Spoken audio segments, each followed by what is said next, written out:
Hello बच्चों, आज मैं आपको भारतीय राष्ट्रीय ध्वज का विकास लेसन के बारे में करवाऊंगी। तो जो हमारा राष्ट्रीय ध्वज है तिरंगा, ये इसका मतलब ऐसे के ऐसे जो एट प्रेजेंट है, ये इसी रूप में, इसी प्रारूप में शुरू से नहीं है। इसके 3 चरणों में विकास हुआ। सबसे पहला चरण 1906 में, सबसे पहला जो तिरंगा बना वो 1906 में, और दूसरा राष्ट्रीय ध्वज जो बना 1906 में, दूसरा मध्यवर्ती बीच दोबारा जो बना वो 1921 में, और जो एट प्रेजेंट है अब है वो अंतिम चरण 1947 में बना। चलो इसके बारे में आगे पढ़ते हैं हम। ध्वज का नाम भारत का राष्ट्रीय ध्वज, जिसको तिरंगा भी कहा जाता है। अब आती है बात इसके आकार की। ध्वज का आकार वो 3/2 रेशो का बना होता है, यानी कि 3 मीटर लंबाई और 2 मीटर चौड़ाई। तो इस रेशो से ये ध्वज बनता है। बात आती है इसके रंग संयोजन की। ये 3 समान अनुपात की रंगीन पट्टियों से बना होता है। सबसे ऊपर केसरिया रंग होता है, नीचे हरा रंग होता है और मध्य में सफ़ेद रंग, जिसके बीच में गहरे नीले रंग से 24 तिलियों वाला अशोक चक्र बना होता है। अब बात आती है इसके विवरण की। अब विवरण लिखो, इसके बारे में डिटेल में बताना है।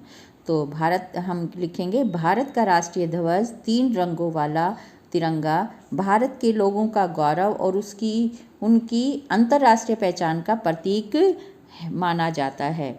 राष्ट्रीय ध्वज की लंबाई 3:2 है। लंबाई और चौड़ाई 3 मीटर लंबाई और 2 मीटर चौड़ाई है। ये 3 समान अनुपात वाली क्षैतिज रेखाओं से बना हुआ है। ऊपर की जो पट्टी है वो केसरिया रंग की, नीचे की हरे रंग की पट्टी है और बीच में सफ़ेद रंग की पट्टी है, जिसके बीच में धर्मचक्र बना हुआ है, जो कि 24 तिलियों से का बना है। जिसे कहाँ से लिया गया है? इसे अशोक स्तंभ के शीर्ष से लिया गया है। तो अब बात आती है, तो आपको इसके ध्वज के आकार और रंग वगैरह के बारे में पता चल गया।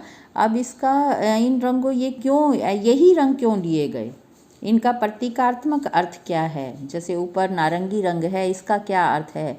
सफ़ेद रंग क्यों लिया गया? हरा रंग क्यों लिया गया? तो सबसे पहले बात आती है केसरिया रंग की। ये केसरिया रंग क्यों लिया गया?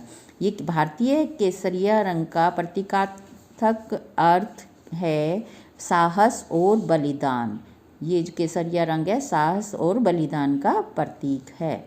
सफ़ेद रंग सच्चाई और शांति का प्रतीक है, जबकि हरा रंग समृद्धि और खुशहाली का प्रतीक है।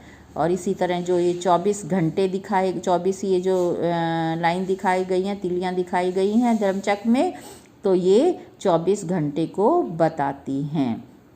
और ये 24 घंटे धर्म के मार्ग पर निर्बाध और निरंतर चलते हुए प्रगति के पथ पर चलने की प्रेरणा देती हैं। अब इसके बाद आता है कि ये क्यों बनाया गया। तो ये इसलिए बनाया गया कि भारत के लोगों की भावनाओं, राजनीतिक और सामाजिक आकांक्षाओं और स्वतंत्रता के लिए संघर्षरत उस समय जो अंग्रेज़ों के खिलाफ आंदोलन चल रहे थे, आंदोलनकारियों की चाहतों को ध्यान में रखते हुए ये बनाए। काफ़ी इसके लिए विचार विमर्श भी बहुत हुआ कि किस तरह का बनाया जाए। तो काफ़ी विचार विमर्श के बाद ये झंडा बनाया गया। और जब भारतीय संविधान सभा हुई 22 जुलाई 1947 में, इसको इसी भारतीय राष्ट्रीय ध्वज को के रूप में इसे स्वीकृति मिल गई। और 15 अगस्त 1947 ईस्वी को जब देश स्वतंत्र हुआ, तो राष्ट्रीय ध्वज के रूप में इसे दिल्ली के लाल किले की प्राचीर से फहराया गया। और तब से राष्ट्रीय महत्व के विभिन्न अवसरों पर और राष्ट्रीय त्योहारों पर, सरकारी भवनों पर इसे फहराया जाता है। अब बात आती है कि इसके विकास के चरण, विकास कितने चरणों में हुआ। इसका विकास के बारे में लिखेंगे। इसका विकास कितने चरणों में बताया है? 3 चरणों में हुआ। तो क्या था कि बंगाल का विभाजन किया गया। किस लिए? ब्रिटिश सरकार ने हिंदू और मुस्लिम एकता को भंग करने के उद्देश्य से बंगाल का विभाजन कर दिया। कौन सी ईस्वी में? 1905 में। तो इसके विरुद्ध लोग क्रांतिकारी जो हैं आंदोलन करने लगे, जगह जगह आंदोलन होने लगे। तो सबसे पहले कलकत्ता के पारसी बागान स्क्वायर में 7 अगस्त 1906 को कांग्रेस की सभा का आयोजन किया गया। तो उसमें सभा में झंडा लहराने के लिए वहाँ पर झंडा लहराने के लिए पहला राष्ट्रीय ध्वज बनाना था। तो ये एक राष्ट्रीय ध्वज बनाया गया 1906 में।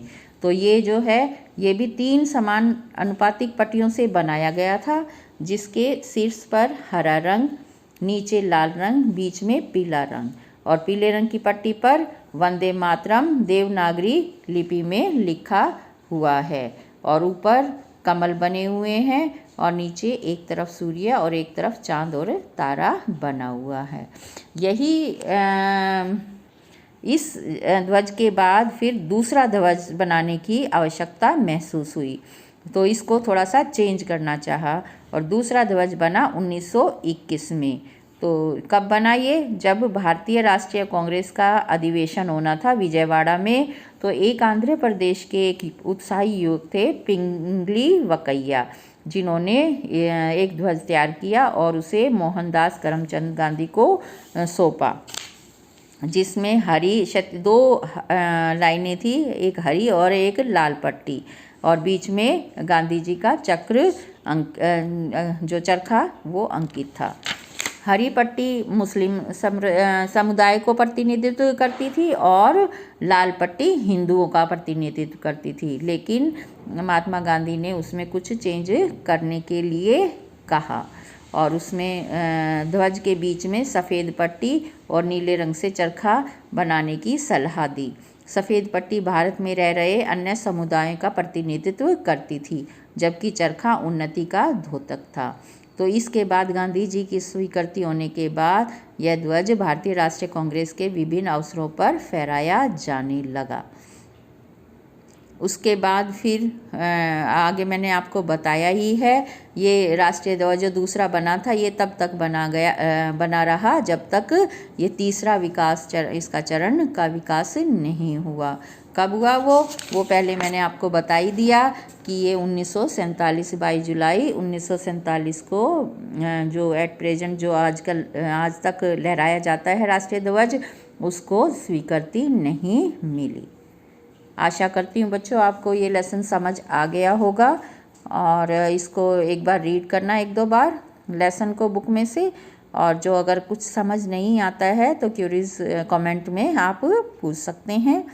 और जिन बच्चों ने सब्सक्राइब अभी तक नहीं किया वो सब्सक्राइब अवश्य करें। Thank you.